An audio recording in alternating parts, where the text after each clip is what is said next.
The right to offend is not some pesky little part of freedom of speech that we have to put up with. It is the heart and soul and lungs of freedom of speech. It is the coursing lifeblood of human progress. It is the instigator of liberty and modernity and science and understanding. What a laughing stock today's student leaders are, that they can so casually dismiss the right to be offensive without realizing that their lovely, enlightened lives are the gift of individuals who gave offense. Offensiveness is not just something we have to begrudgingly accept. Offensiveness is the motor of human progress.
And I even made it so you could.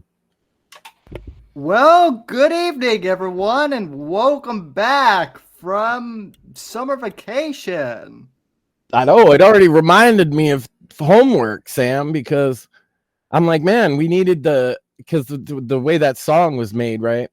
It's supposed to have like a bit at the end once that guy, the right to offend, Brendan O'Neill, stops talking.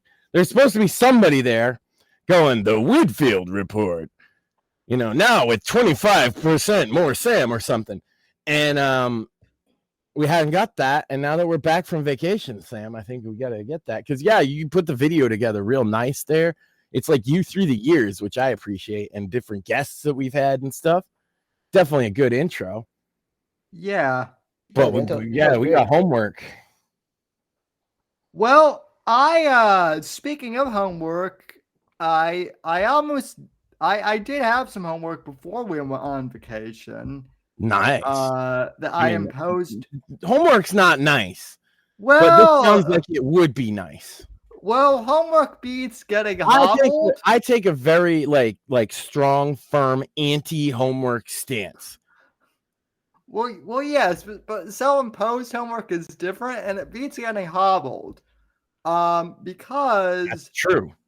The dogs of war, ladies and gentlemen, I finished a manuscript before we went on vacation. Oh man. And the Dogs of War is available on Amazon for pre-order. It comes out on July 23rd, same day as my mom's birthday, in paperback and Kindle edition. I hope that it's dedicated to your mom. Well, this one is actually dedicated to my late grandfather, who is her dad. So fair enough. The first 3 books, if you haven't noticed, I've dedicated all of them to my grandparents. This will conclude the first season of Shadows of Deception. Season 2 will be coming in 2025, and depending on what happens with the election, that'll determine the story partially. I do feel like we're gonna have to do a lot more to do with like the news side of things, huh? Yeah, I mean, it's kind of blown up. Yeah, I mean, like, I do have a debate, man. Like nobody gave a shit. We didn't give a shit, right? Before that debate happened, we were like, yeah, whatever. It feels like that debate kicked off politics season, at least American election season.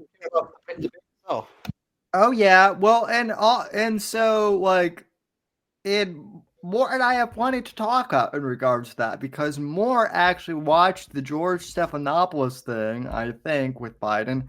I did not. I was watching Platoon. Much more important and also relevant. Well, very hard movie to watch though. Like even like that movie is really tough. But is it as hard as watching Joe Biden speak for an uninterrupted period of time? No, not as tragic either.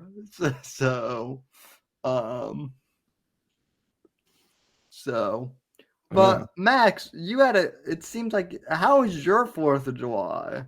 I mean, mine was great. You guys probably should even go first because I have a slideshow. Oh, I could talk about all kinds of shit. I went on a wonderful camping trip, and it was very fun. And I got pictures and then stories, and I even told off a boomer. If you watched the Sandwich Makers, you might have heard some of it, but certainly I have quite a bit to say. So, what'd you guys do? Well, more. Do you want to go first? Because I kind of have a few stories from the 4th of July. Yeah, did you guys see fireworks? Sure. That's for whatever reason, the town that I'm in did fireworks on the 3rd this year. So we got the fireworks on the 3rd. Didn't really do much on the 4th, but on the 6th, with the Saturday, my youngest little brother got married. So that was pretty awesome. Great, very nice ceremony. It was an outdoor wedding. Very nice. Cool. They're very in the summer non-traditional couple. So it was very nice. Were there any single chicks there for the Mort man to mingle with? Mort did not check. Sam has a one-track mind. Listen, like as many younger men do. More, I make fun of Mort for being in his 40s, but like I've seen pictures of him. He is a good-looking guy. So, like I'm one of the only people who knows what Mort actually looks like, and he's a good-looking guy, and just blow him already, Sam. The ladies are missing out. Sorry, Sam, you're not my type. Yeah, Mort's not my type either. So, what, you don't date cripple guys? I don't. Were you a bigot, Sam? I don't date guys. Period. I also don't date guys. Yes, clearly a bigot. Yes. What about girls with penises? No. That's fair enough. No chicks with dicks, sorry. What about girls that used to have penises? No. Okay. There is an athlete chick with who's like a runner who like has only one leg. I forget her name. She's like a Paralympian. I would date her, but she's married. So, Oh, you don't have to list off. We know there's lots of chicks that you would date if you could. If anybody that follows you on Twitter is well aware. Hashtag posting. But hey, I had a good 4th of July. We actually did do fireworks in my neighborhood on the 4th. Kick ass. Had some good Southern style barbecue. I went on a date. Nice. Nice. What was his name? Joe Jim Bob. Very funny. No, her name was Mel, and it worked out. It was one of those days where I don't think we'll see each other again, but it was still a good date. So you went out with Melanie Mack. That's the rumor. No, I mean, that's what happened. Are you trying to start a cripple fight? He's denying it. He's denying it because it's true. I wish, but you know, yeah, that's exactly what he would say to try and keep it under wraps too. I see. You know, I mean, listen, she might should have chose a better code name, Sam. You blew it all up. She might make a cameo in my book. I'm not gonna lie about that, but you know, see, all comes together. I see what you did there. And then Max just really wants a cripple fight. Yeah, well, shout out to Chibi in chat. She said Sam getting roasted today a little bit. I deserve it, and you leave the low hanging fruit hanging, you know. Well, I'm just that kind of guy that I can't pass it up. At least your low hanging fruit is entertaining, as opposed to, oh, you're crippled, you're in a wheelchair. It's like, yeah, fuck that. You're gay. Like if you're, it's not that much better now that I put it like that, is it, Sam? Well, the thing is, if you're gonna insult Sam or I, you're gonna have to come up with something more creative than you're in a chair, you're crippled. Oh, which by the way, Morpheus and I like. I mean, you don't have to, but it's not gonna like. But you really should. It's not gonna get our attention. It's like watch, like you're in a chair, you're crippled. Well, now, okay, I was gonna wait to get into this, but like, I guess fuck it, let's just go for it. More and I encountered so whenever Max is on vacation or whatnot, you know, he's not on X. I had no signal at all. The weirdos really came out of the woodwork this week, Max. Do you know the term situational disability by chance? No, that sounds like I get it. Like I said this before when we were off air. Situationally, you're disabled, right? And so like your situation is the walking. Is that it? I mean, no. I wish so that trying to say there's other things you can do than the situation that's at hand. Well, how this Max, all came about? Max? Let me ask you a question real quick. Do you and Maxine have a child, right? Yes. Okay, then according to some random YouTube chick, technically you're situationally disabled because you have a child. And I'll let Morpheus explain this because he's a lot better at like. I mean, I get that there's downsides to children. Is that what they're bitching about, like cost of children and time and things like this? No. It's worse. What this all was pain in the ass games journalist claiming situational disability while having a kid, not being able to fucking pause Elden Ring and calling it a situational disability. Okay, because then you can't beat the game. I don't know. Game. Actually, you can beat the game because what happens then? Okay, no, hold on. Game. I've played Elden Ring, and I'll tell you what happens in that. And I have a child. You die, right?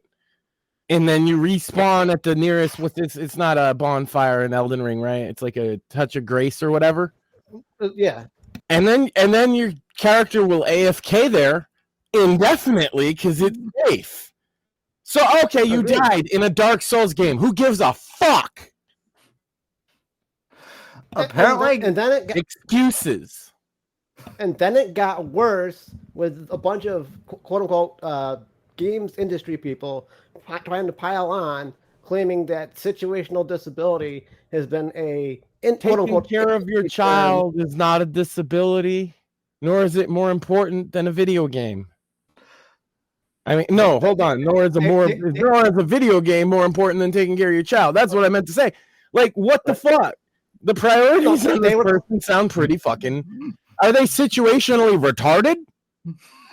Probably. Maybe that's they were also trying to gaslight everybody and say that situational disability has been a quote unquote game industry term for something like 20 fucking years because of a Microsoft internal document that's only existed since earlier this fucking year. It's whatever. But so you guys have real disabilities, and you're like, that's dumb. Yes, okay, I get that. I'm with you. And for my part, I'm on team. Having a child is not a disability.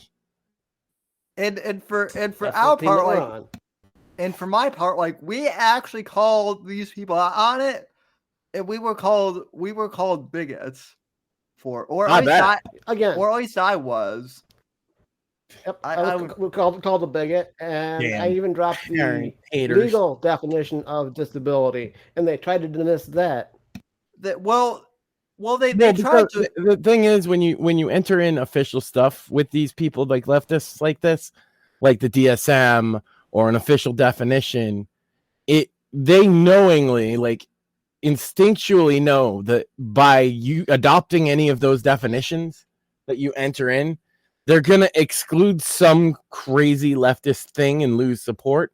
So they usually will refuse to engage when you bring to them a definition of terms. It drives me nuts because that's why it's impossible to actually have not even a debate, but like a discussion with most leftists, is because they usually jump right to that. Yeah. Like, oh, your definition isn't good enough because we're not just talking about the legal. Or then it'll be, oh, the DSM doesn't include this, that, and the other, so I don't use that as a source. They'll say you're appealing to an authority. They tried it and they fucking failed. Yeah, listen, there actually are what I consider situational disability is okay, someone breaks their arm skateboarding. You know, if they did, they might have actually. I'm sorry, Sam. I didn't mean to just step on you like this, but they might have been talking about a disability that's situational in the gaming industry for 20 years. That's actually possible. You know what it might be? Epilepsy. Right? Because the flashing colors situationally can cause seizures. They put warnings in front of games. So if they have been talking about a situational disability, I bet you dollars to donuts that's the one, right? I mean that's the only one of the very few valid ones. Yeah, that's something they would be like, okay, this is a disability that some people have that could be caused by the flashing lights of the game. And they're definitely aware of it because they've been putting warnings since the 90s, really. Right? So if they have been talking about it for 20 years, they're probably talking about that specifically. Or color blindness, right? Which is one that they put a lot of colorblind modes in modern games, which I think is fine. I have no problem with that. Yeah. That's a situational disability. But having a kid is put the fucking controller down, bitch. Jesus Christ. Yeah. And then my question and then their retort to me is well, do you have kids? Do you know how stressful it is? And it's I do, no, and I've also beat Elden Ring. Yeah, it's well, no, I don't have a kid, but I've had to watch my younger siblings who, Matter of fact, Sam, I have a kid, and I made guides on Elden Ring. The first few days that game was out, I had some of the first guides for the fucking thing. And I have kids, so no fucking excuse. No. Yeah, if your kid needs you, then you put the controller down, and I don't want to, bitching about that. What a developer supposed to develop around that? That just means you don't have enough time to play a video game. Yeah. Play a mobile game, dummy. Hey Sam, I just dropped the graphic in the chat. If you want to pull it up. Oh, in the Twitter chat, you mean? Yes. Okay. Riveting, Sam. Let's pull that up. I love how Sam's like, okay, let me stop the show for 1 second. Messages is saying that something is wrong. He didn't know I was going to do that. So it won't refresh, which is dumb. By the way, Elon, thanks for like suspending my publishing account too. That was really fun. Cheers. That was fun. More is there on way? Is there on way you spam? Did they call you a bot? Yeah, I started a new account for my book publishing business, and it even after giving an ID, even after like giving them my ID and verifying that I'm actually human, it still thinks my publishing account is a bot. So fun. Hooray. Great job, Elon. You really fixed I just tagged the you bot both problem. in a public tweet. Okay. Oh, yes. You really tamped down on all them bots, huh? So pussy in bio, by the way. Yeah, well, of course, those ones aren't going to get suspended. So, this is basically what Mort and I were presented with. And I might have... So first thing is they assumed that you're kindergartners. Yes. Okay. Cool. And like what the No. Temporary disability is called an injury or illness. So they are one of their categories is already invalid. New parent is not a disability. Distracted driver is not a disability. Correct. Are you fucking kidding me? You know how many people distracted drivers fucking kill? Bartender? Why is bartender a disability? Heavy accident is a disability now? Fuck these people and fuck what they think. And they're saying this to two guys who are permanently in wheelchairs. Yes. Yes. Is that the whole thing, or does it go more? Is there more? No, that's the whole graphic. That's the whole thing. But they're presenting they present us to that, and then they're calling us assholes because we're like, yeah, that's bullshit. So it also we're not okay, Elmo. I get your point, and it's stupid, and it's for 5-year-olds.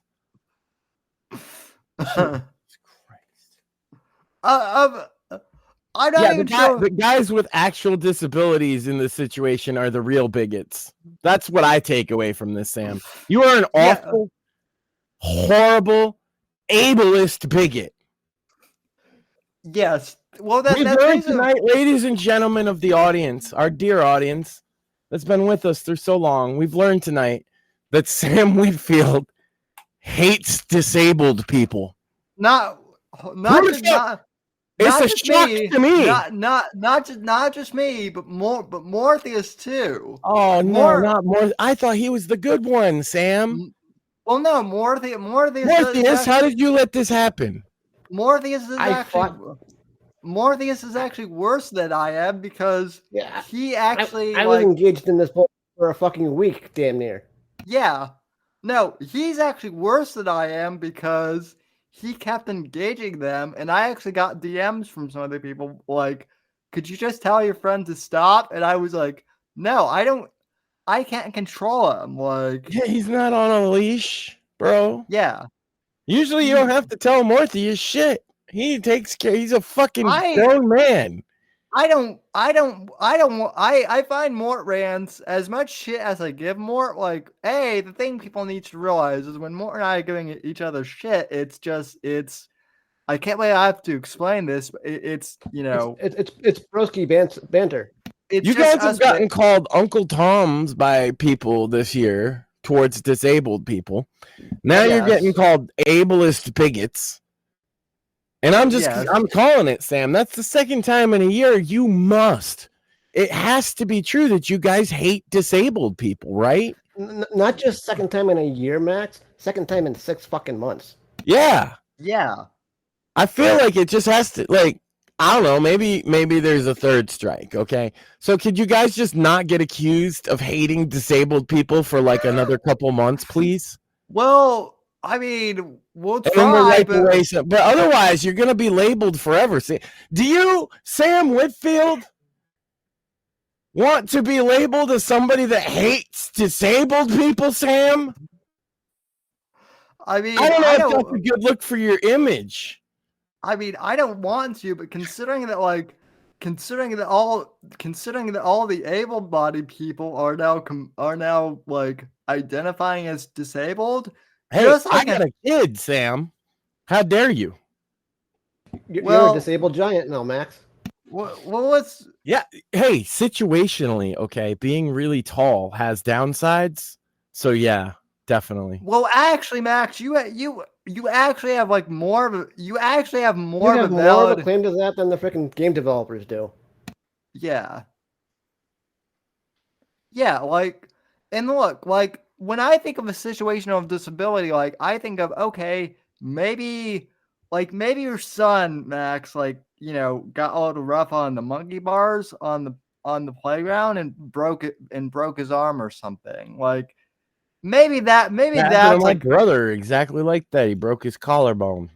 okay, that's in my mind, that's a valid, like, temporary, that's a situational disability. Yeah, but you know? like traditionally, I mean, this is the thing is they come in with their language, right?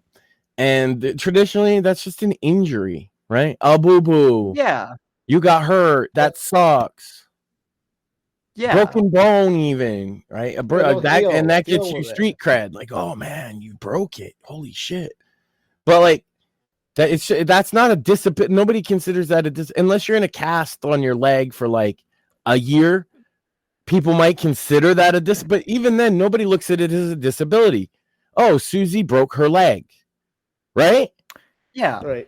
Whereas Sam is in a wheelchair. It's a different look, right? Susie broke her leg. They know that in 6 months she's not going to be using those crutches no more. Yeah. Sam, they know, does. And that's why I'm saying it's not that, like, there's a reason for the word, and the word disability. This is why I think a lot of people, it does seem to even get lost on our newer audience members why you guys say cripple, right? Instead of Right. disabled. Because it seems to me you guys think even disabled is a bit too politically correct, right? Yeah. It's like other people view other certain derogatory words. If you use it enough and in the proper context, it's going to disarm the bad context. I stand by, I forget even who first pointed it out to me, but like that's the word Jesus uses in the Bible, or it translates to cripple from Aramaic. And the other way I say it is the word cripple has a legitimate use. As long as you're using it in that legitimate context, I don't have an issue with it. It's supposed to evoke like a very specific thing, and it does, right? Obviously this is somebody without the use of part of their body. That's what it means, right? And it's not mean if you're saying it in that context, but you guys are basically just taking it back, it seems. Like, because I get it, because the disabled led to like differently abled and all that kind of horse shit, right? Yeah. And able-bodied people, which I'm occasionally guilty of using myself. Yeah, it's fucking weird. Or just the idea of like, and I'll do this on occasion, saying, "Oh yeah, normal people," right? And then I stopped to myself, it's like I'm the least normal of people. Well, I mean, like, yeah, but you're not trying to dance like around, you're not trying to come up with word salad to appear. Yeah, I'm not trying to dance around it. Neither are you, fortunately, right? Because that might hurt. And you know how I said they've been using it for 20 years? Somebody recently in the last couple of days did a search for the term, and there's this giant fucking spike. It's a flat fucking graph until June 2nd of this year. Other than that, it's flat. Well, I actually, speaking of disabilities and based crippled people and all that, I actually have, Max, a word from this week's sponsor, Who Kaleo. must be based to sponsor this show. So go ahead. If Right? ladies and gentlemen, if you're one of the 40 million Americans suffering from chronic pain, you're likely familiar with the traditional solution pushed by big pharma prescription drugs. These medications can become addictive and come with frightening side effects like vomiting, constipation, cancer, or death. But a 2024 scientific breakthrough changes everything for those of you who suffer from chronic pain. Kaleo is a microtechnology patch that acts as a big antenna and works directly with your body's own natural processors to turn off the pain switch in your brain. Developed by American scientists, Kaleo uses the same technology as microcurrent electric therapy, which I've used before. I love it. It's truly the future of pain relief. It's super easy to use. You just apply the patch to the area of your body in the most pain and watch the pain disappear in seconds. Best of all, it's on sale today. So click the link now in the description and get yours while it's still available. You can get 40% off today by clicking the link below. And actually, electrotherapy, a lot of people get like scared off when they hear that because they're thinking of like asylums in the 1920s. But it's not that at all. Like like you're talking about, you had it done. It was probably like the one that stimulates the nerves, right? Yeah. Yeah. I've had one. Yeah. It was basically a miniature like box and electropads. Yeah, it's helped me with my back. That ad actually just came in from the Rumble Ad Center. Like, Yeah. Would you try that patch out, Sam? If you I actually might. definitely sounds interesting. I mean, if people were looking for an alternative, I don't deal with pain that much except for the assholes on Twitter. Sometimes I look at my hip, Sam, and I think, because there's a little ball of like arthritis pain, and I think to myself, if I just took a ball peen hammer, right, and just smashed it, like the explosion of that little ball of pain would fix everything, right? Yeah. Well, I mean, I don't really deal with hip pain, but I do have hip dislocation. Masterful dodge of the question, sir. And it does hurt me yet, thank God, but it doesn't feel great. My wife is holding her face in her hands right now because she knows I'm not lying, because I've told her that before. So if I could just put a little patch on there and fix it, that sounds like a good product rather than smashing myself with a hammer. Yeah, I mean, listen. If you want to inflict pain on yourself, go ahead. But I'm not. Just make sure to record that. No, I know it won't actually work, but it feels like it would work. You know what I mean, Sam? Like if I just did it, if I could just get through that initial smash of pain, you know what I mean? After that, it would be chill. Well, listen. Keep making dad jokes, and Maxine will beat you, and then you'll really but she's not gonna hit me in the right spot with a hammer. I mean, I want to. Some things you got to do yourself, Sam. Listen, I mean, I want to. I don't know if you piss her off enough, she might. I want to test that theory, Max. Yeah, but she can't feel it. You know what I'm saying? Like, she's still gonna miss. I just need one clean. Anyway, what else we got, Sam? Well, as I continue to embarrass my wife, someone confused Mort and I again on Twitter, which is always hilarious. Fair. When that happens. This time Mort, I still have not seen any proof that you're not the same guy. Like I'm pretty sure Sam's just a really good ventriloquist is what's going on here. You would think the difference in voices would be enough. See, I saw his mouth move. I called it. Damn, damn it, more. This is why like we need to get you like a 3D avatar or something so you can pop up on here at some point. So, But it's fun being the disembodied voice. Yeah, 3D avatar wouldn't disprove the ventriloquist theory, Sam. well, he doesn't want to go on. He doesn't want to go on camera, And thus the conspiracy will continue. Stay Damn tuned for next season of the Whitfield Report. Damn it! I just can't get a break tonight, folks. But you know, I love. I had a good week, Sam, and I'm just fielding. But what's funny about the situation there, Max, is it was me that was quote unquote attacked by somebody accusing me of being Sam on my account, not Sam being accused of being two people. Yeah. Oh, well, they're wrong. You're clearly just this same guy doing a ventriloquist act for a podcast. That For what gain? I still haven't figured that part out, chat. yeah, like that, like that's the whole thing. Is like, what benefit? What gain would there be? Yeah, what? Yeah, exactly. So, To fuck with me. well, It's I big- mean, it's like the You're true. easy enough to fuck with, Max. well, I mean, listen, we do that. We do that every day. So, I'll tell you what though. Like, Morpheus, you watched the George. I think you watched the George Stephanopoulos interview. I did watch Dude, most of did it. Yeah. George Floyd interview Biden and I missed it? That would be sick.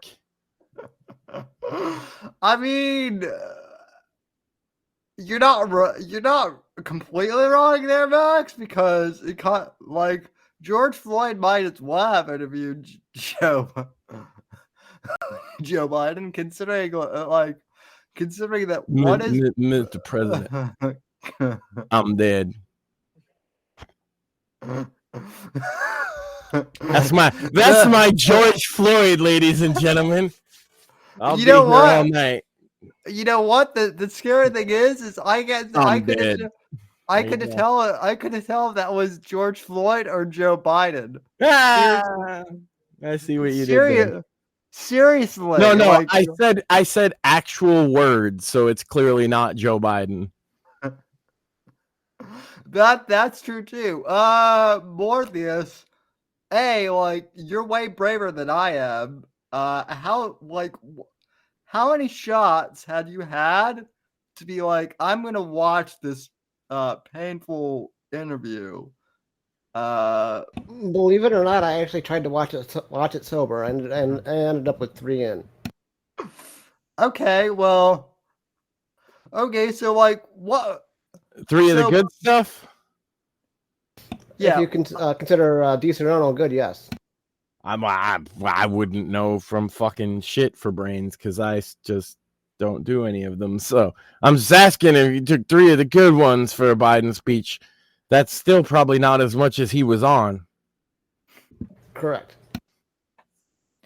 I mean, like, I didn't watch it, but like, I did see the meme of Stephanopoulos, like the deep fake of Stephanopoulos calling him retarded. Which would be fair. Which would be fair, but like, what? So what happened? I'll tell you.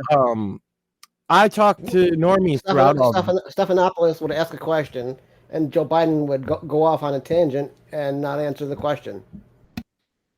Like some normies were talking to me about this because I wasn't paying attention in politics at all, Sam. I was at the campground with no signal. And later on, it was like asked about that interview. The comment I got over and over again was that he said that it would require an act of God for him not to run. Yeah. Combine that with he didn't know if he had rewatched the debate back.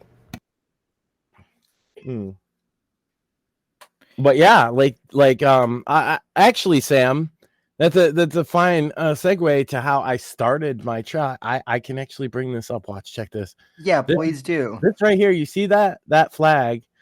That's where I started my trip because it's in my neighborhood. And if you see, it says next bird flu, false flag, 25th Amendment, MOHAP, which I'm not familiar with that one. I've heard of Moab, which is mother of all bombs, but I've never heard of Hop. It could be like because they're older, so I think they're Q boomers. So it might be some Q boomer shit. Oh yeah, because they have a car outside their house, and it says like 1776 on it and stuff, and like First Amendment in like electrical tape. So I don't know. They're into that kind of thing, which is funny because okay, the house next to them. An older couple, like I guess, retired and moved out, right? And then it got renovated, and it just got sold. So here's my funny story, Sam.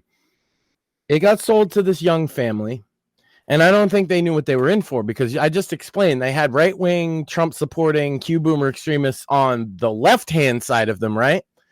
And on the right-hand side of them is a family that flies not just the pride flag, but the pedo pride flag, and I'm pretty sure they just don't know that. I've mentioned that on the show before. The pedo pride people, they live on the right hand side, and then the Q boomer people live. Imagine being that family, Sam. They moved into this newly renovated, beautiful house, and their neighbors are both politically radical crazies of one variety or another.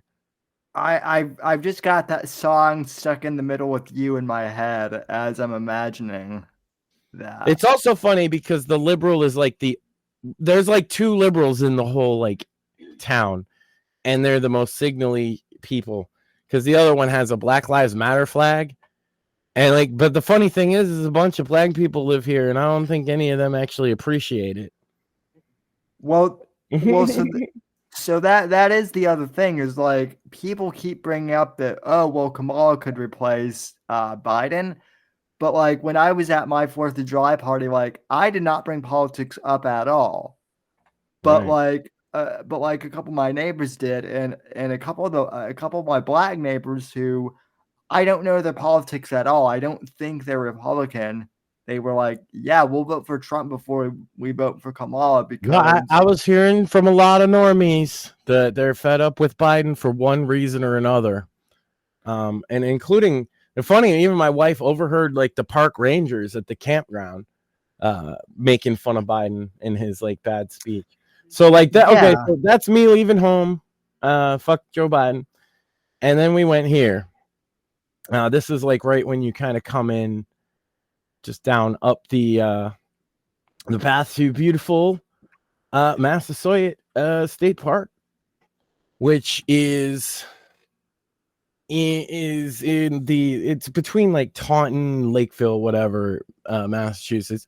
I grew up in the area. I don't live there anymore. It's kind of a haul to go there now, but it's the campground I grew up going to. You know what I mean? Nice. I turned off my camera so you're full screen now too. Oh, cool. Because I got them pegged up like one after another. A lot of them aren't vertical like this, but you know how it is with a phone. Sometimes you get the verticals. I do. And so this was basically once I got to the campsite. I'll tell you this, Sam. Once I drove in, once we entered in and we drove under like the sign, I felt like a peace wash over me. It's just like home, you know. I've been going to this place since I was a kid. I've camped on this site before, actually. So when I was, I want to say 12 or 13, I camped there famously with my two best friends at the time in 7th grade and got up to all kinds of shenanigans. And also my mom, at the time, she stepped on a hot coal from, you can see the fire pit there. It had fallen out and she's walking around barefoot. Ooh. And that was when I was a kid. This is the same spot. And that spot comes into play. So it was spot number 21. And I'll tell you a thing or two. So the first thing, Sam, is I reserved my spot the first possible day that you could reserve a spot for July. Because they only open up 3 months ahead of time, right? And so hold on. So I got in on May 1st, right? And got this spot for this fucking specific fucking view. You know what I mean? That was there. And that's where I sat all those days. Now there was this boomer motherfucker, okay? That showed up on the third day. Or what was it? July 4th. Okay. So I got there on Monday. We set up at night because you have to check in after 1 p.m. so that people can check out, obviously. And we got there. We set up the tents. They went to go shopping and grab food. My wife and her mother and my son. And I just got to finally chill in the woods. And so that's what that picture is, Sam. It's just me finally being alone in the woods, sitting across my fire pit, being real excited for the night to come. Well, my wife told her story of driving around and she hated it. Then later on came the fire, right? Obviously, I had a lot of fun with the fire. I got a couple of the really good high def pictures of the fire because I'm a pyro myself, but I'm like a seasoned pyro. My wife can get a bit like she wants to burn things, and I'm like, no, we gotta kind of chill. So that there is my my father-in-law right here is my father-in-law's percolator that I've been using for coffee at home, and it came in handy having some coffee by the fire, you know. Nice. And, shit, it's in the other one.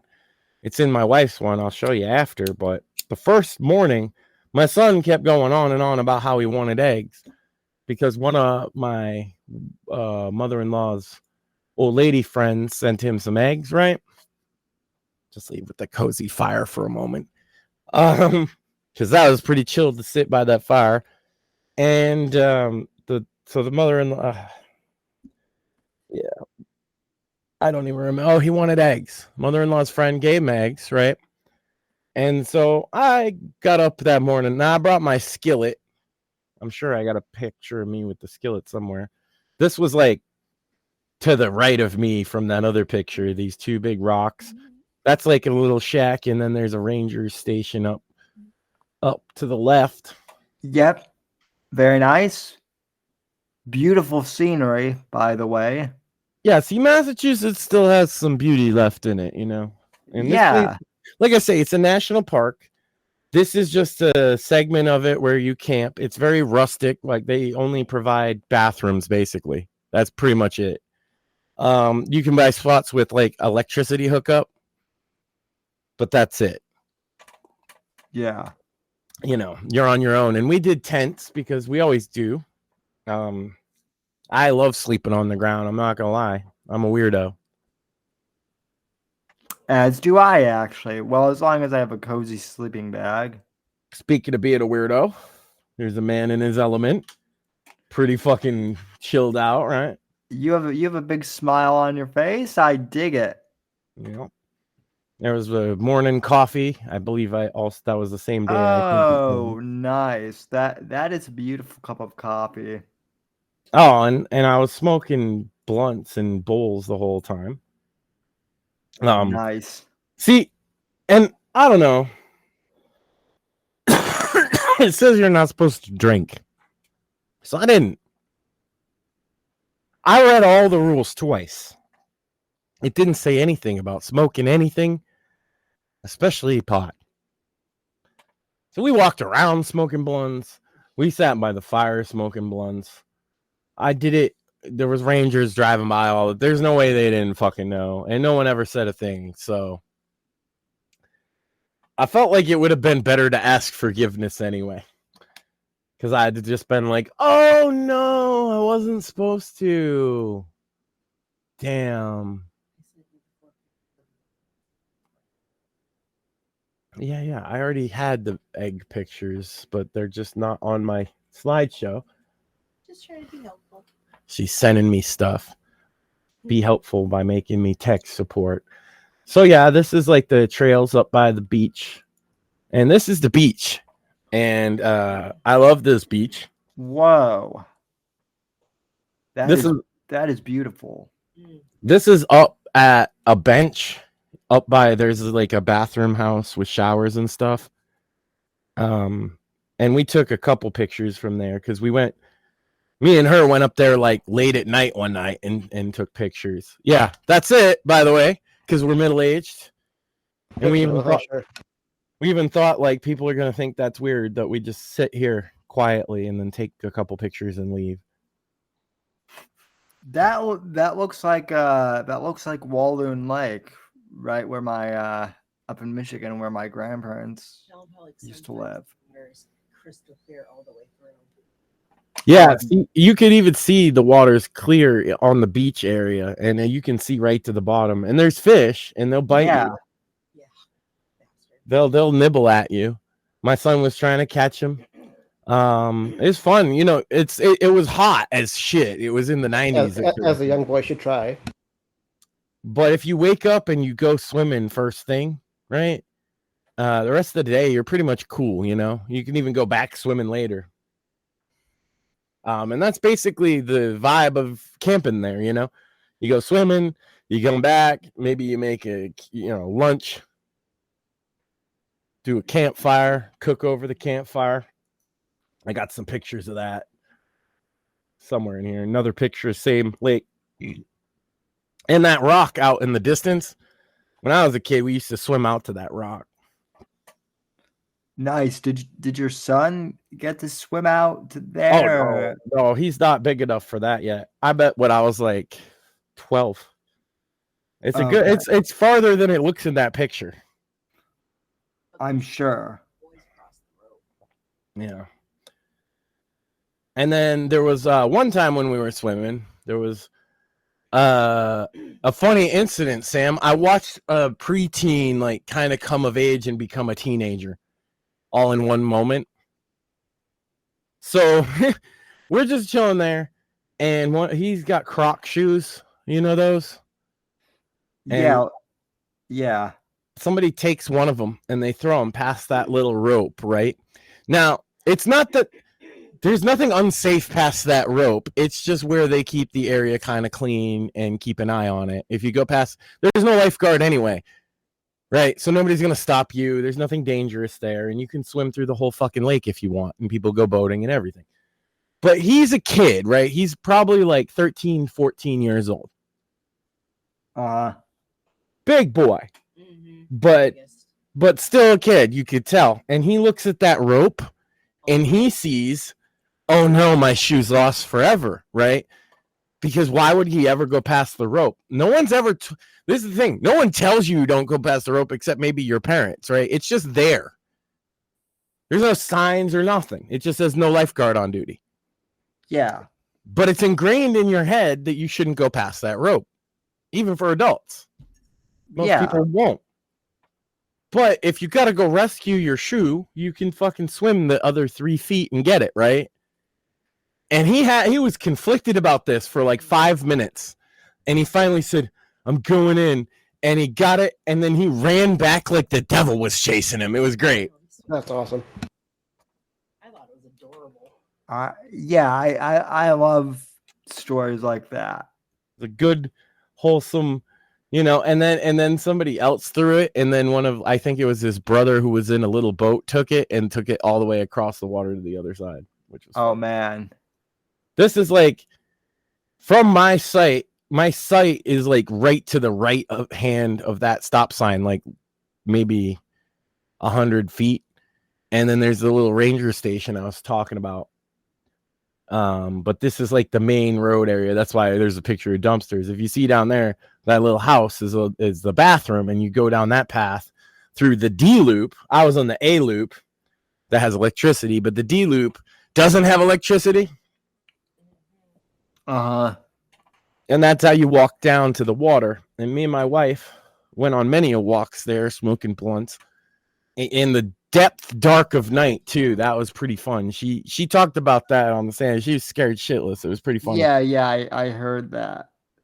I have to ask, were the showers there like nice? Because yeah. I mean, like the water pressure was lacking, and it runs out of hot water eventually. But that's because there's like it's camping. Yeah, there's 4 or 5 showers, and I don't know. Well, sure, but like, were the bathrooms at least like clean? Super clean. Okay. Super duper clean. Because when I was in Boy Scouts and we would go to camps, like, sometimes there would be showers. Some of them were actually like pretty nice, but some of them were like, yeah, no, we're not gonna shower, and I'll just wait for like 3 weeks and then shower when I get home. They clean it every So single day. Yeah, they clean it every morning, and I've seen them out in the evening time too, and they do a really good job. That one you can see right in front of me. This was the picture I sent to you guys when I had connection for like an hour. yeah, It's because I was sitting on that bench in the picture. I don't know if you can see it. It's kind of small over by the bathroom here. And I got signal just long enough to send you guys this picture from early, because I was doing it at night when I sent the picture, but I took this during the day because I took a picture every day of where I was sitting from. I was sitting there. This might have been Wednesday, I think. And I was smoking a bowl and they were out shopping. And I had my feet up and I took a picture. I was like, yeah, man, don't worry about me. Because I had no signal at all on my site and through most of the park. And so I just had the music on my phone, which is more than enough for me, Oh, I'm sure. Yeah. And yeah, there's a little more of the site. My wife did the clothesline. You can see my hatchet. That's why I took the picture in the tree there. Always got to mark your site with your hatchet, boys. Yeah, the hatchet that you were is that the same hatchet that you were polishing? Yes, it is. I told you. I didn't use it for anything except stick it in the tree and pound in some steaks, but I had it. And that's I'm pretty sure there's a bird in this picture or something. I forget why. Here it is. That's a cicada. Those are pretty rare to just see out and about, but it had just rained. Yeah. If you ever heard their noise, they make this loud ass buzzing noise. Oh yeah, we have them here in Florida. There will be like entire trees of cicadas. And the first year I lived here, I'm like, what the hell are these? But yeah, they make a lot of noise. Yeah, that motherfucker was like 2 feet away from me. And what he's doing in that picture is he took that stick and he used it to dig himself a hole right there. And he stayed there, I think, the whole time. Yep. You can. It was a motion picture on my phone, and you can see him like spinning it. It's pretty gross, but also fascinating. And that was another thing. I was teaching my boy about wildlife. That was a big thing. He got excited for all the different animals that he saw because he really likes animals. And he started identifying birds, because we kept pointing out that's a robin, that's a sparrow, right? Mm-hmm. And he was very proud of himself when he was identifying them correctly. He did the woodpecker all on his own because of Woody. That is awesome that someone his age knows who Woody Woodpecker is. Just saying. That's me on this is the 4th of July morning, same spot, right? Got my wood ready for my fire, remnants of last night. And that's when the boomer came. Now the boomer is a whole fucking deal. My wife talked a little bit about it. I don't know what she said because I actually had left the room to put the boy to bed.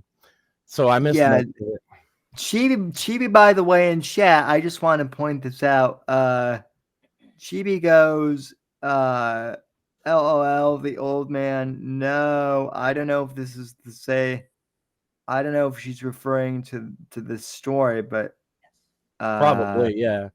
So, okay, this picture perfectly encapsulates what I was doing when sitting by my fire pit, smoking a blunt, when up rolls big truck, reddish, right?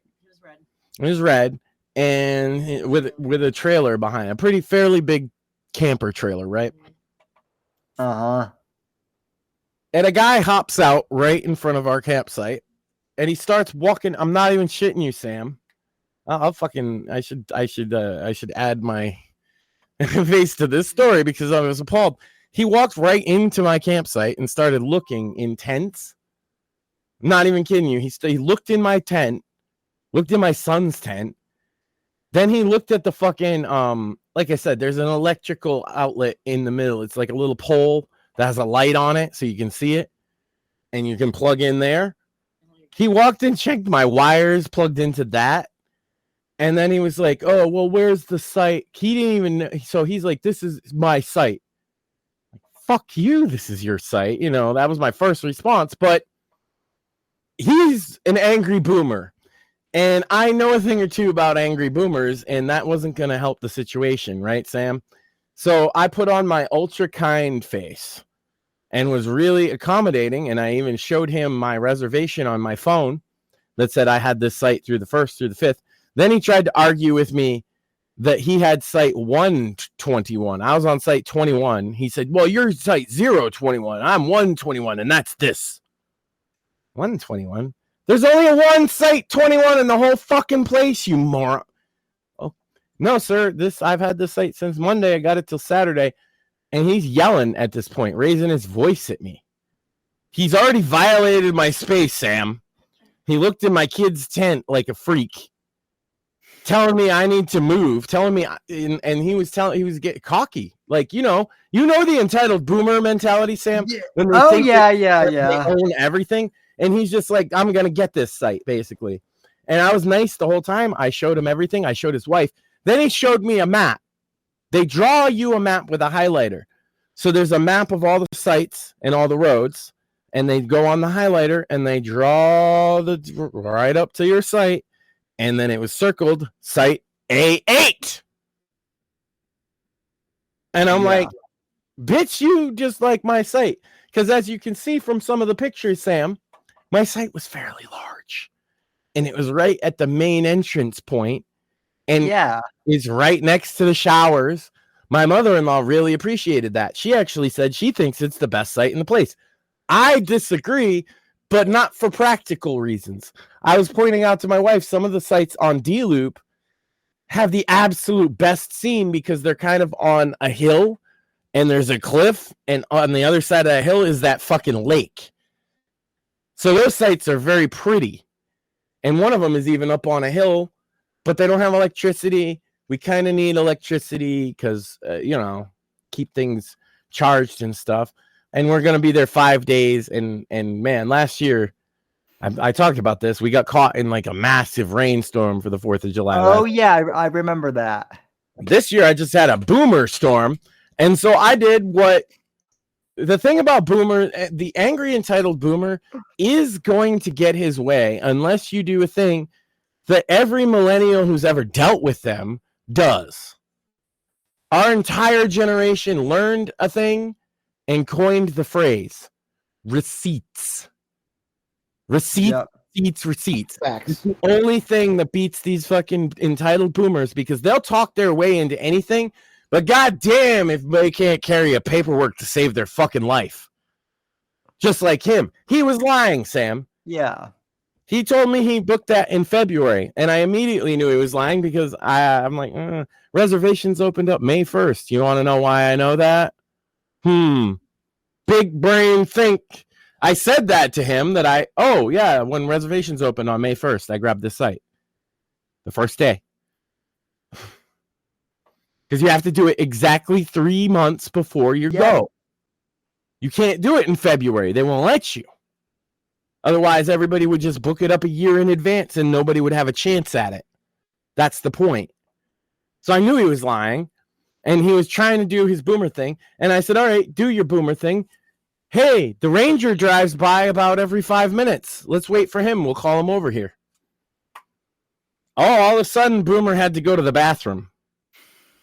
Oh, all of a sudden, Boomer didn't have anything else to say. All of a sudden, Boomer drove up, took a ride back to the ranger station, decided he's fucking Karen, and talked to the fucking manager. I know exactly what he did. And then a little later, just to give an end cap to what happened to him in his crusade to get my spot, I saw him pulled over. He pulled over one of the park rangers. It was a woman in her truck. And he was pleading his case to her. And she said, you've already been told about this and I don't want to hear from you again. And then she shut her window and fucking drove off. And I was like, wow. That's amazing. fuck you, boomer. Because I don't know. Like, it's not just that he's a boomer, right? It's he's got that mentality that, oh, how dare you young people have my spot. It's like, bitch, this is my spot. I got it fair and square. I get that you're jealous and that you think that you should just be able to walk in and talk to the ranger. But, bitch, I've been here since Monday, and I wasn't even going to bring up I'm not moving my disabled mother-in-law's spot at, like, 3 p.m. on fucking the 4th of July, motherfucker. All I said, the last word I had to him, he turned to me with that cocky, you know, the boomers when they think they're going to win, and they have that cocky smile like, you just think you're going to get this site. And I said, I'm not going anywhere. And I just walked off. And that's when he drove off to the bathroom, got told off by the fucking Rangers. And then we were in a situation because, right, there was a space across the street from me that was empty pretty much the whole time we were there, except like the last day. And then behind those trees was the boomer. So he could hear me talk.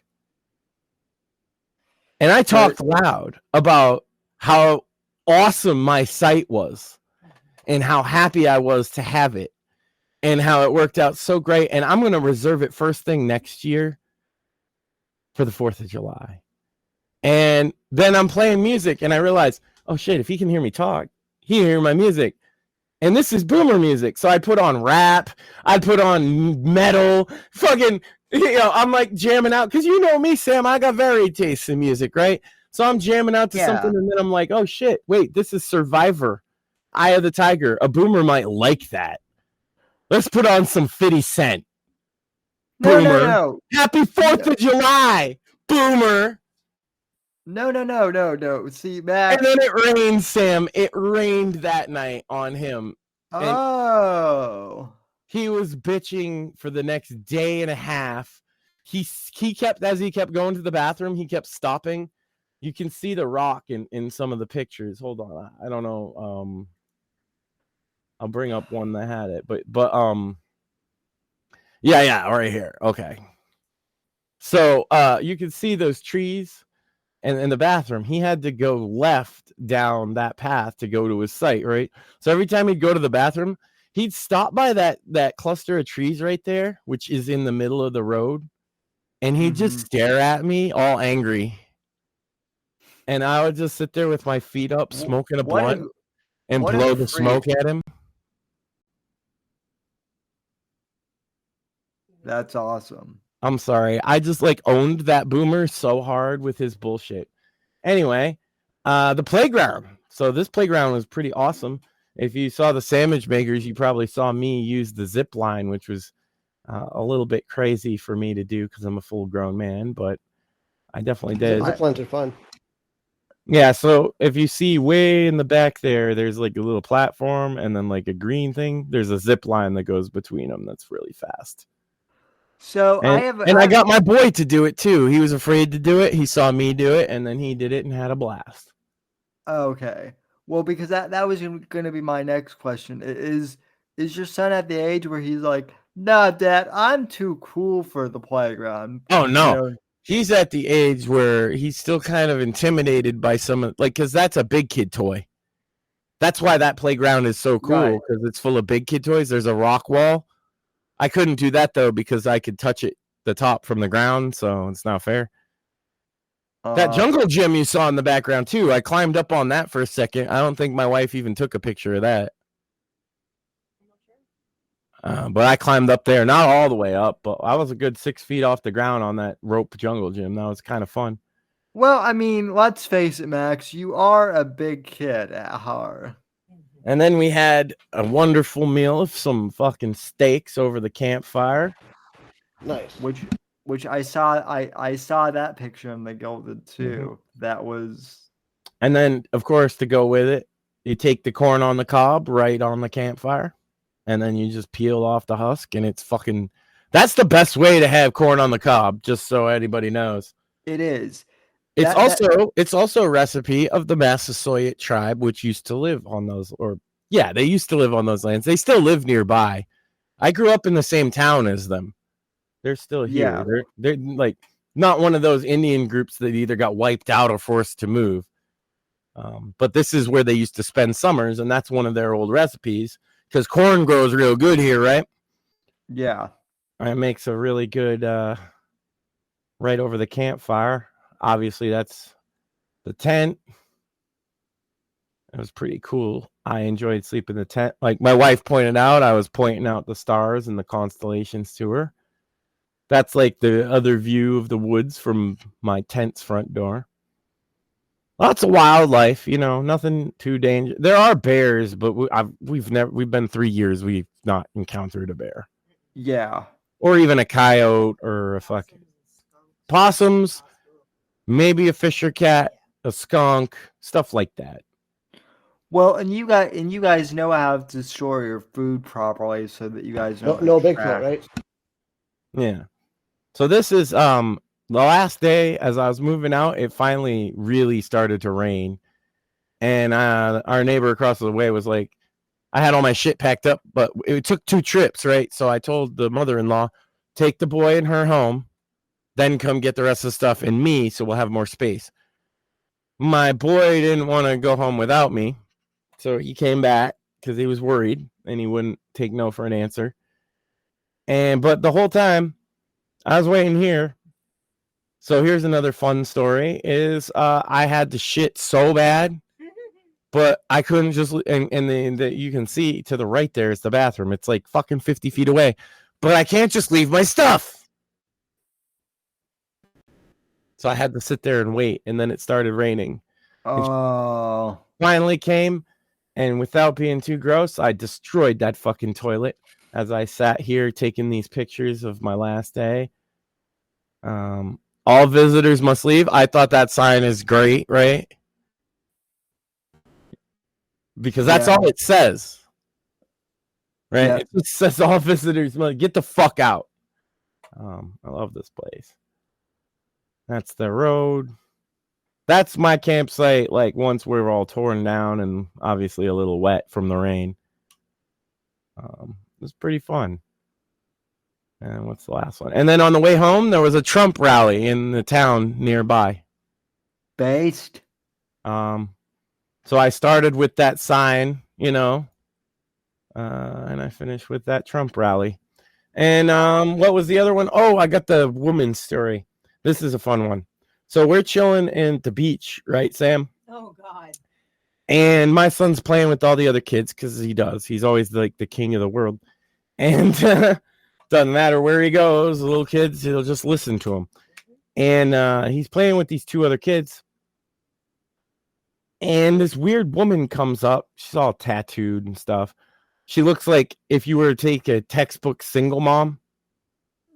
It's her. No. It's her. But then on top of that, she walks up and she's like, okay, Calvin, are you understanding how he's feeling right now? Now, mind you, Sam, the game was this. My son was going, oh, no, don't get me. And the kid was like, I'm going to get you. And they were swimming around each other. And his mom steps in to like police this saying, oh, no, did he give you consent? She said that, right? Consent. Mm-hmm. No. Can you read it on his face? And then she looks and she's like, he has ASD. And I had to like think about it for a second, taken aback, right? Like, what the fuck? Thinking this is some horrible deal. She said autism spectrum disorder. She's saying that your son has ASD? Oh, no, she meant her son. She literally, Sam, she said, well, he's a level 1 and my other is a level 2. And I'm like, what is this, Dragon Ball Z? Fucking autism power levels now? Yeah. What the fuck? Yeah. Oh yeah, Max. It listen, it gets like I don't have autism, but I know people who do, and it gets autism moms are the cringiest, and she was one of them, and I could tell right away. And she kept trying to do it, and I turned to her and I was like, "No, because like this is what I said, Sam. No, your son was correct. My son is beckoning him to play with him." Yeah. And I wanted to say the autism on display here is not Calvin's. Talk about misreading a social situation. And then it turned out that they were in the spot right across from us. And a little later that day, they were running around, right? And my mother-in-law wasn't at the beach for the whole level 3 autism discussion, right? So she missed that. And she's sitting back at the campsite, and Calvin and his level 3 autism brother or whatever are fucking running around like kids, which I didn't fucking care. But they ran through our campsite a few times because they were probably trying to play with my son, right? As kids do. Yeah. They already met him, even if they have autism or whatever. Yeah. We didn't say anything. I wasn't going to say shit because I thought that was fine. But my mother-in-law lost her shit on these 2 autistic kids and then said she was going to go talk to their mother. And all I could think is, you go do that. You're going to feel That's like awesome. shit. Because I don't buy all that PC bullshit, Sam, but my mother-in-law is a boomer, right? And so she's going to walk over there, and this lady's going to be like, oh, I'm so sorry. My kids have level 35 autism. And my mother-in-law is going to be like, oh, my God, I didn't know that. That's terrible. I know kids with autism. I feel so stupid. And so I wasn't going to intervene at all, but luckily she had the sense not to trigger this interaction. But yeah, I met Autism Mom and was just like, bro, you're the one with autism. Your kid discerned what was going on. My son was like, play with me. And he was like, yeah, we're going to play. And Mom was like, he doesn't want to play, Calvin. I remember the name because all her kids had like weird fucking names. Calvin was the normal name. The other ones were like Vitro and fucking Garden.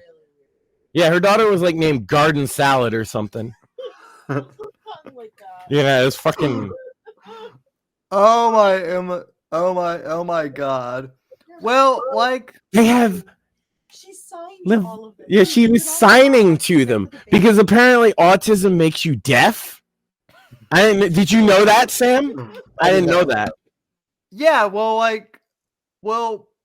apparently, so people confuse autism with like auditory processing because sometimes and I don't know if more there's a side effect of autism where you can be over stimulated by lots of things. Now, for some of them, it's a lot of touch. For some of them, it's a lot of visual. And for many, many, many, and if not most, it's auditory. So a lot of loud noises, a chaotic crowd, things like that. Like I said, Sam, we've worked with the Autism Society in the past for charity streams. And I like to think I've at least done a little bit of mild research. Also, I don't think of autism as a big deal because I know very successful autistic people personally, right? You usually are.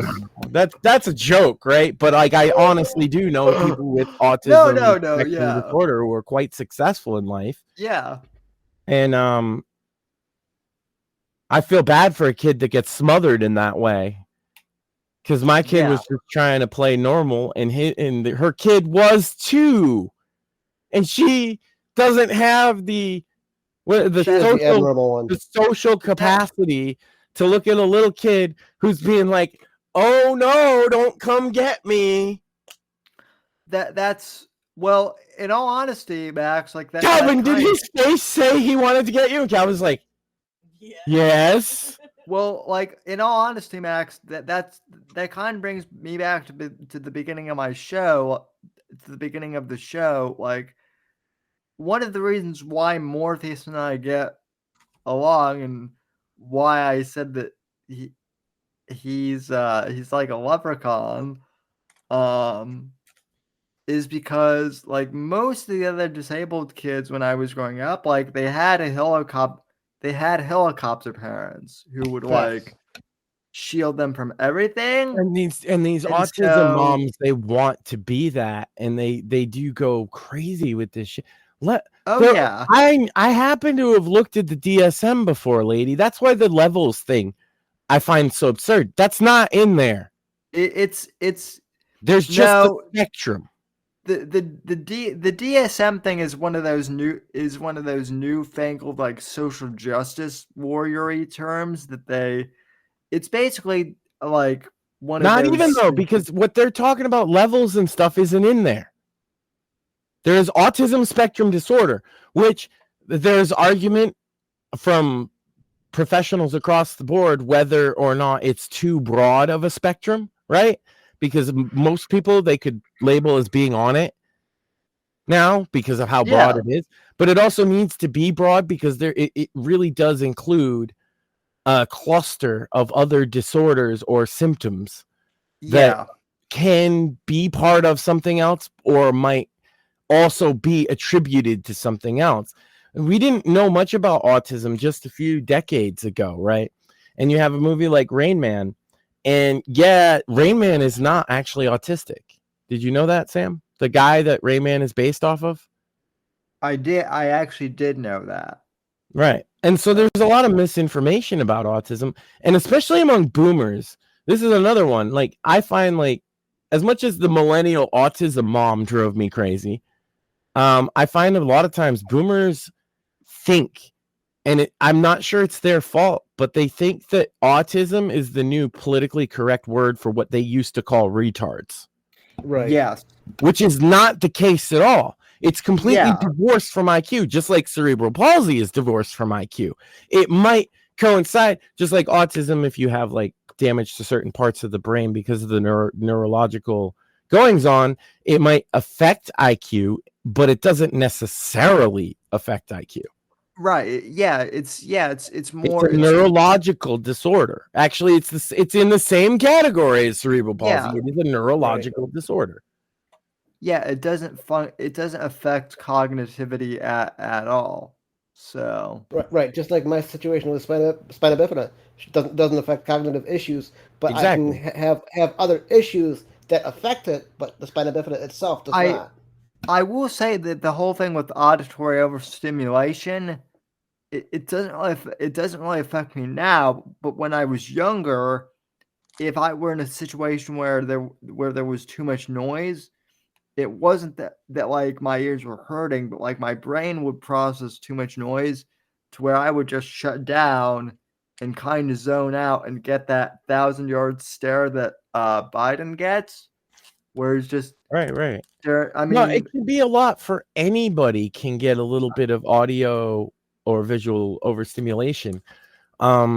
It's just in particular with autism, the kids tend to be sensitive to noises, particularly kids, but adults as well. Yeah. To noises that maybe you wouldn't be, right? So you're talking about a loud crowd where everybody's yelling and there's, a lot going on. For them, it might be the ticking of a clock, right? That was the case with me when I was younger. Fair enough. Yeah. Well, we said it's neurological, so yeah, I could imagine. Because it's trying to get through the neurological pathways. Most people don't understand even what that means. Yeah. Now, the other thing, too, is, like, as I grew older and my brain developed, like, I outgrew, and see, that's the other thing, too. Which most autistic adults do process these kind of audio issues a lot better than autistic children. It actually seems to be the worst during adolescence. Oh, yeah. But makes sense because they're overstimulated with hormones. They're overstimulated with the amount of like real world responsibility that's now thrust upon them, whereas in elementary school and such they had a lot less. And then if you're one of these people that can get overstimulated by also just the loudness, or you know what I mean? Yeah, and that's why they have a lot of trouble in middle and high school. Yeah, and that's also why that's the biggest issue with people like Sam and I. A lot of the people in our situation are babied and cuddled literally up until adulthood, and they don't know how to adult at all. Yeah. Yeah. Yeah, and they're doing it with people with autism, and you're seeing this because I see a lot of people raised with that coddly bullshit like that woman was doing, and they can't handle anything. I don't know anything about my boy except that he handles social situations just fine. Right? He's the king of the world. I've said this a billion times on the show. Yeah. He's everybody's best friend, and they just do what he says, and that includes adults. So, to watch her kid interact normally with my kid, right? And then watch her little spiel. I'm like, you interrupted that? That's gonna be damaging to hover over a kid like that. Yeah, and I think that's why, in all honesty, like I can't speak for more, but for me personally, I think that's why I turned out so well because like I Your was mom gave never. you some wings here and there. Yeah, I Yeah, mean, I mean, mom gave me some wings, and she was like, "If you want to be normal, do what you can to be normal. I Overcome. mean, Yeah, Yes, you have issues, but overcome. Figure it right. out." That's the better message because it's just true. yeah, I mean, you know, Instead of no, the world is gonna bend to your. I had that instance actually, Sam, teaching this to my boy, and I butted heads with my mother-in-law about it.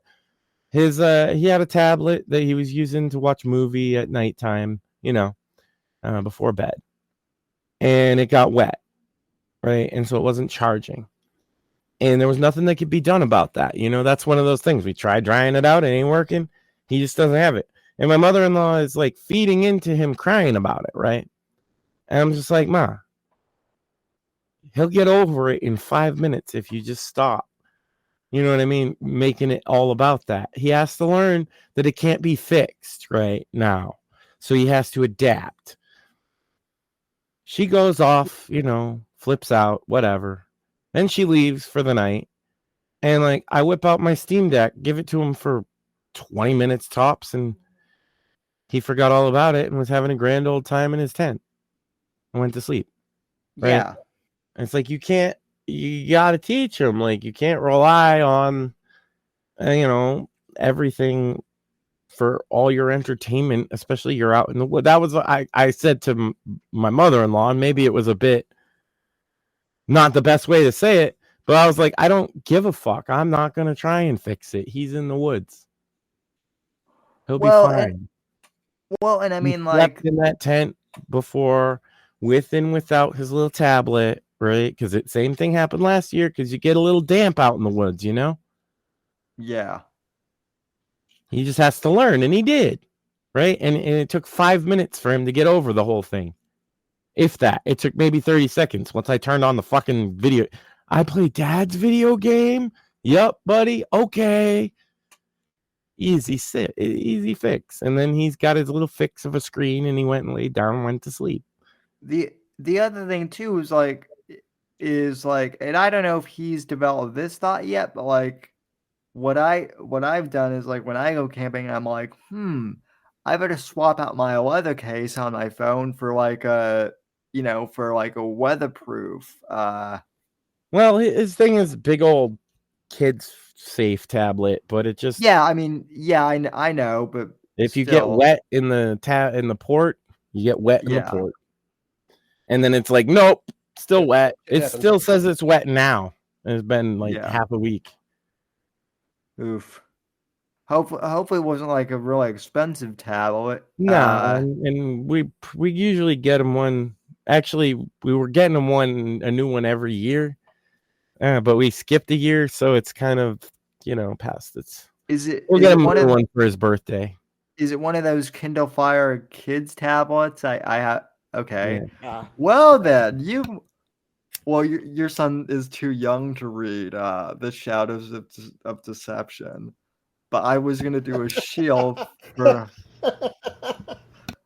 the It's a good connection. Go with it. Yeah. for the well Oh then, man, Max. I'm all camping storied out anyway, so we should, unless anybody's got anything else, chill away, sir. All I was gonna say, Max, is I might have to come keep a handy dandy copy by my side as well. I might have to join you. My wife was regretting not bringing your book or any book, but I'm gonna say your book specifically. My book is a little too short to take up an entire camping trip.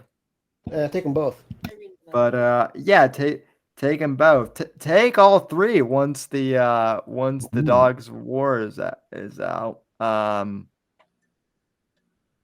actually had a sale over the 4th of July for the first two books on Amazon Kindle, and they I didn't they know turned I out, was in the woods. yeah, Did everybody you take advantage of that deal? I hope you did, chat. a few Joe people in did. chat shouted out that he's here. What's up, Joe? Yeah. Hey Joe. Hey Chibi. Oh, So I what's in this magical book, Sam? What's in the Kindle edition, or what's in the Dogs of War? Yeah. I mean, is it action, romance? 25. It's about 50% more dead terrorists. So This romance. Got it. this is the conclusion of the first season of Dogs of Shadows of Deception. There is some romance. There is some father and son stuff too in this You're gonna be book. writing So about your date with Melanie Mack that you had. yeah, let's just go with that. So I'm exposing you for that, Sam. I might get poisoned by a femme fatale. You never know. That So, was out of left field, Sam. What's up? Are you all right? Is everything going okay? no, no, everything's good with me. I'm Blink just twice saying. if you need help. That was 2. All right, Sam.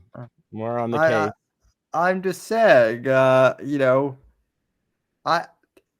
John Ryder is gonna, secrets will be revealed. I did see that Maxine liked some of my AI art that I posted of the book on Instagram. And she made some for fucking Bits and Bones. That's pretty cool as well. Yeah, it's pretty awesome. About time to get you guys some art, What do you got cooking for tomorrow for Bits and Bones? There's a segue. The world of games and gaming has been pretty interesting in the last 7 days. So we've got a lot to catch up on. Tomorrow night at 9 o'clock, it's going to be a pretty wild show. Over my week for games until I got home, I played Sonic Racing Transformed All Stars. Oh, and, nice. I on the Steam Deck, of course. For my thing of gaming, I replayed Red Dead Redemption 1, and I'm going to make a controversial. Well, it's not controversial to anyone here, but I still think John Marston is the better character. Whoa! Slow down there. Better than Arthur Morgan? A better ending. No, not necessarily as far as like it's the a fact good that ending. he lives. Round one, good ending, but Arthur Morgan's ending is literally the whole title of the series. That's the redemption. Yeah. Marston, if you think about it, Marston never gets redemption. Well, John, in a sense, though, his son does. Yeah. Well, he sacrifices his life so that his son, Yeah, but like Arthur literally goes through a period of introspection about being, unless you play as an asshole, unless you choose the evil option every time, it's a way better redemption arc. Like by the end, all he like you pay off the lady that you fucking killed her husband, and if you do all the good things and he gets sicker and sicker, and you talk to the nun, that's like key to the whole thing. That's the best ending possible. That's one of the best video game endings of all time. Yeah. John Marston, goes out in a blaze of glory, but Arthur Morgan freezing to death with his fucking TB on a mountain is much more profound. Okay, so I think a better way of saying is I think John's death is much more like jaw-dropping. Even though I've played it before, like it's meant to be. You see Arthur's coming one way, like, because there's the worst ending is you die in the gunfight with what's his face. Micah, yeah. Micah, yeah. But like the good ending is you beat Micah, right? And you fucking just die on the mountain anyway because you're so sick. But like redeemed, and it's kind of really beautiful, especially talking to the. I don't know, maybe it's because I'm from a Catholic background. Talking to the nun was cool. Yeah. It was a much more profound story about coming of age, though. Yeah, that nun actually appears in the original Red Dead. And it's a rock star with a much more mature style of storytelling. Yeah. Think of everything that came in between those games. Yeah, Red Dead is still one of the greatest games made. In fact, I actually I'll say this: GTA 5 story, like the single player, is probably better than Red Dead in terms of writing, in terms of the story. Like it's more like a film. It's really cool. Red Dead 1 is just it's a better game because it's a cowboy game, god damn it. That's it. Yeah. You didn't get many of them. Well, GTA 5 I think is better than a lot of the GTA games as far as story because it's more mature. It's telling a story instead of a series of events, right? It's a story. Right. Yeah, well, it's satirical, of course, as GTA is. Right. But it's not like slapsticky. It's actually smart. Yeah, the heists are great. The heist is some of the best merging of story and gameplay in modern games. And Red Dead 2 has a bit of that as well. But what I really give it to Red Dead 2, and not to disagree with you too much, because I do think Marsden's a great character. I think they're both great. But I think because of the maturity of writing in between those two games for the team, one, the way they were able to add in so much more detail in the world. So there's a lot of environmental storytelling. But really, if you just boil it down to just Arthur Morgan's story, cut out all the other superfluous bullshit, and just did his missions and watch him get sick and fade away and then do the good path. It is really, really satisfying. Yeah. His is a lot more satisfying for sure. It's just more introspective. And the other one is much more of a spectacle, you're right. And that's the difference in their writing, right? That was around like right after GTA 4. Now we're just diatribing about video games, though, Sam. So we got the Fourth Estate out. You can get that now. You can get Shadows of Deception now. And coming at the end of this month? July 23rd. You can get the dog. You can get the Dogs of War. And that'll be the last book that I've written for 2024, but that won't be the last. And there's the sandwich makers on the Saturday. Yep. What you guys got cooked up? Did you make sandwiches? No, but Penn might be bringing a recipe. Penn might have a recipe. That's something. Nice. And they're going to talk about musicals again. So tune in for that, gentlemen. Oh, I do want to give a shout out. I'm sure you're all big fans of musicals and recipes. I am a fan. I am a fan of recipes. I do like some musicals. And there you go. See, we knew Sam was gay. God damn it! Why are you even open for me, Sam? Now I'm a dickhead today. Well, Max, you made a joke like a few weeks ago when I revealed the cover of the Dogs of War. You're like, great, so you're into furries. Oh yeah, because they have the dog thing. Yeah. And I'm like, so Sam's a gay furry. Would you rather be gay or a furry? Neither. Yeah, neither. But if you have to be one, right? Like they're gonna hold a gun to your head. I mean, I think furry. Really, you're gonna go to the choice. The degenerate side, really? Actually, no. I see the logic because a furry you could still like chicks. Yes. Okay. But most of them they're don't. furry chicks, Sam. Imagine the smell. Well, Both in costume and out of the costume, Sam. Oh yeah, they take that suit off after that sweaty convention. You're just gonna hit that, aren't you? Sick man. I don't think you're gonna eat that sandwich. Nah, I'm not. I like being on this side because I can look at my screen and it looks like I'm looking at you with disapproval. Like, I can't believe you, Sam. Well, I see you. There. No, there. I'll get you. now you're the cripple. That's right. So I'm tired. I'm not gonna lie.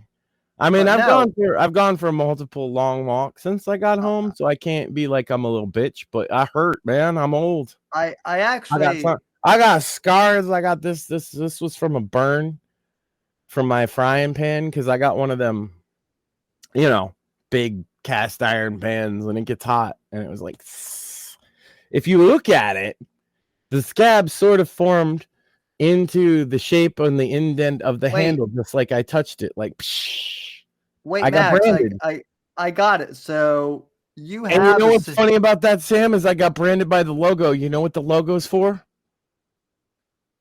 My wife got me in my pan. It's the pampered housewife. So now I'm branded. So you're the pampered housewife now. I bound in fucking not even blood. I've been burned, baptized by housewifery. Yeah. Also, though, they make a good pan. I'm not gonna lie. Okay, why they hide them for housewives? I don't know, because it's a good fucking. It's a cowboy pan. That's what I was saying. I made cowboy omelets in that bitch. She had some leftover ham. I'm like, oh yeah, we're gonna put that in there. There's some cheese. Hell yeah, that's. Go ahead, wrap us up, Sam. I'm thinking too much about those eggs. They were delicious. I'm sure they were. I also had an interview. I did do an interview with an author, Luke Gossage.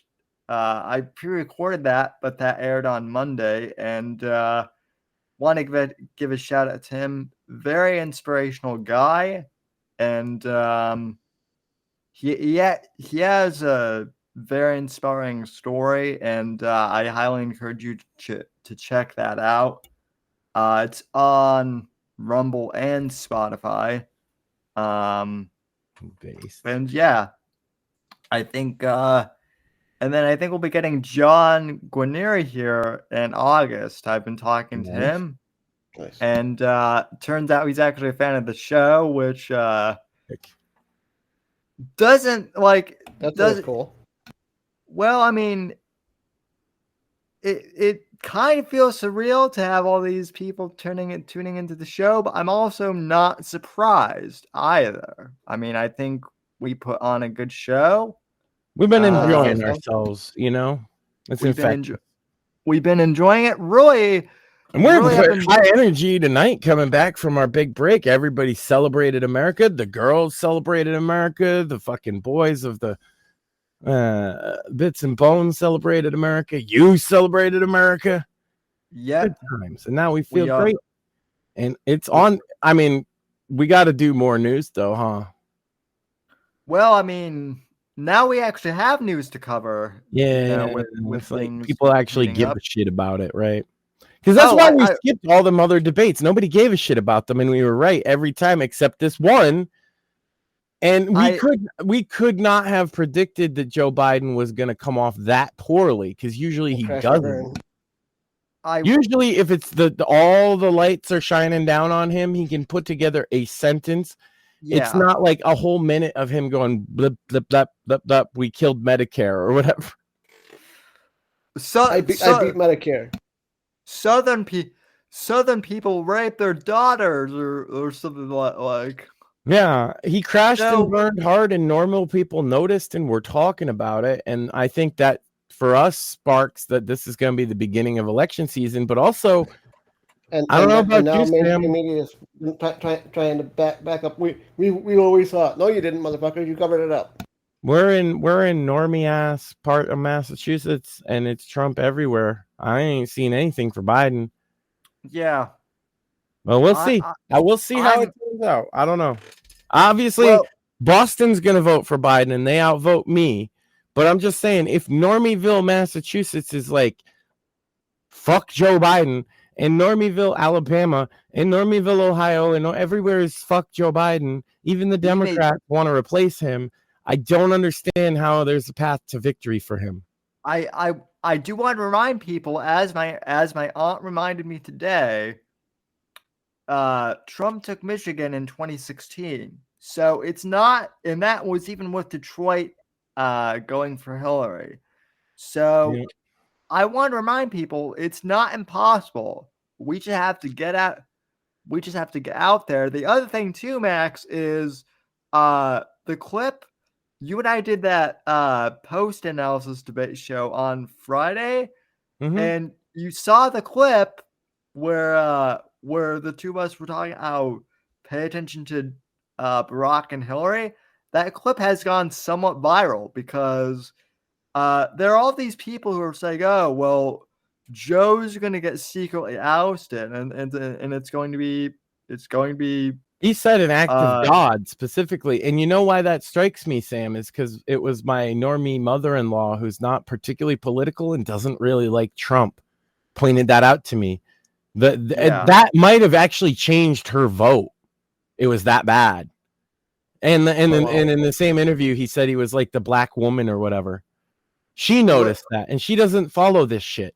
Like, normal people are talking about this. So yeah, we're going to have to cover an election shit going forward, I think. Real quick too. So here's so the Dems are in panic mode, and I actually have advice for the Democrats. Okay. I will be right back. You want to hear it? So keep Joe Biden in. So my advice for the Democrats is keep Joe Biden in, let him run the campaign, let him lose. Trump's going to be the president for 4 years. Then in 2028, but here's the thing. The Dems need to get rid of this woke shit if they want to win. They need to get rid of the I was pretty much non-political before 2020. They lost me because of the woke crap. Yeah. So that's what I'm saying. Get rid of the wokesters on your side. Bring moderate Democrats, like Dean Phillips is the only one that comes to mind because you guys kicked Tulsi Gabbard out. She's no longer in the party anymore. But bring the moderates back and into the fold, and then it'll be a brand new elections thing where both the Republicans and the Democrats are new.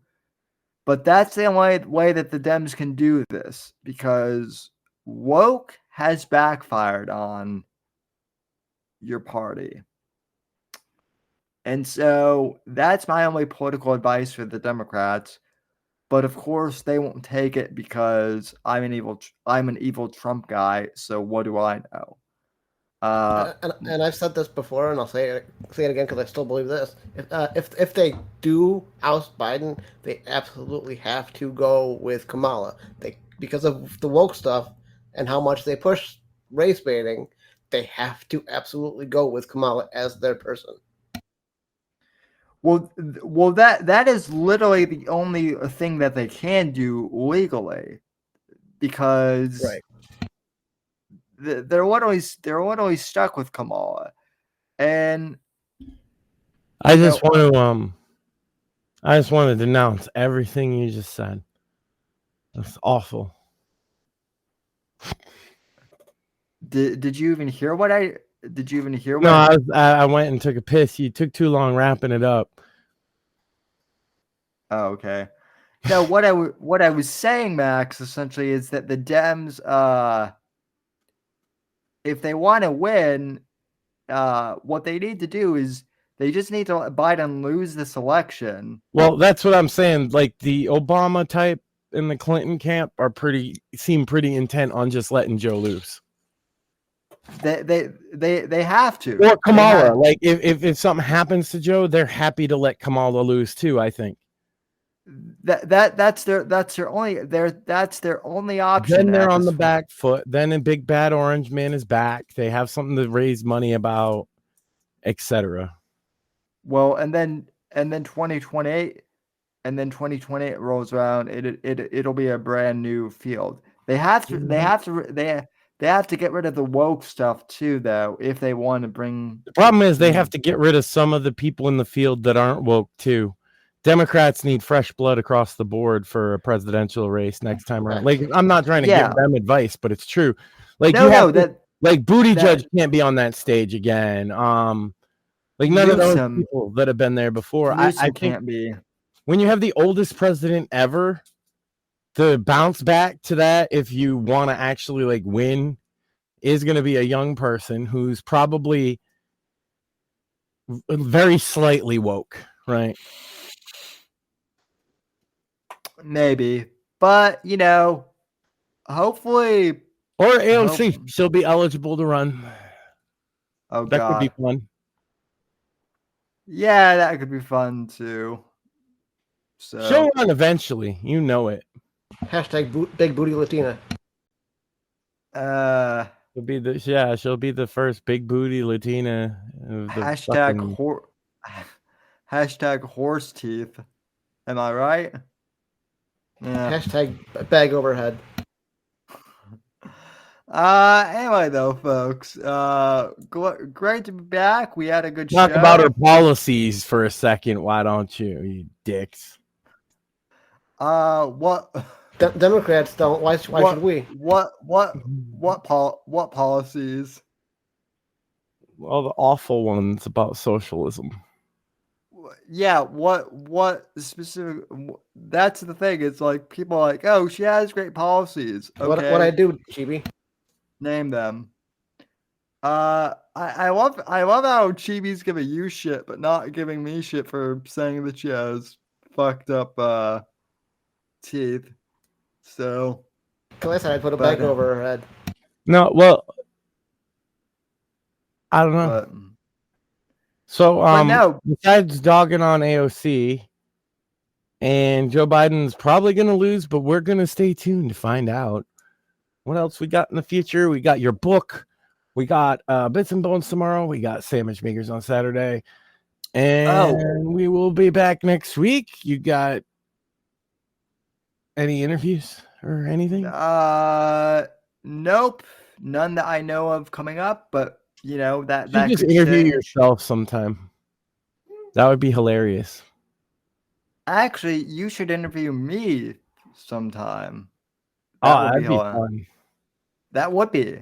Oh, I'll come up with a list of questions that would get the best reactions out of you. We should do that. Yeah, I'm down for it, man. Seriously.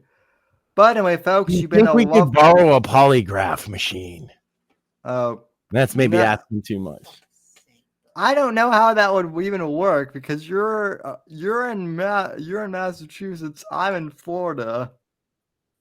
So, but anyway, folks, we love you. We're glad to be back. This was a fun episode. I'm Sam Whitfield, on behalf of Morthies and Max, saying so long, and thanks for tuning in, everyone. So long, suckers. Later. God, our audience. God bless America. God bless America. God bless. Thanks for listening to The Whitfield Report on the NGC Network. Please visit Sam's website at www.thesamwhitfield.com and support Sam on Patreon at patreon.com/Whitfield Report. Until next time, God bless, God save this great nation, and God, freedom, legacy, in that order.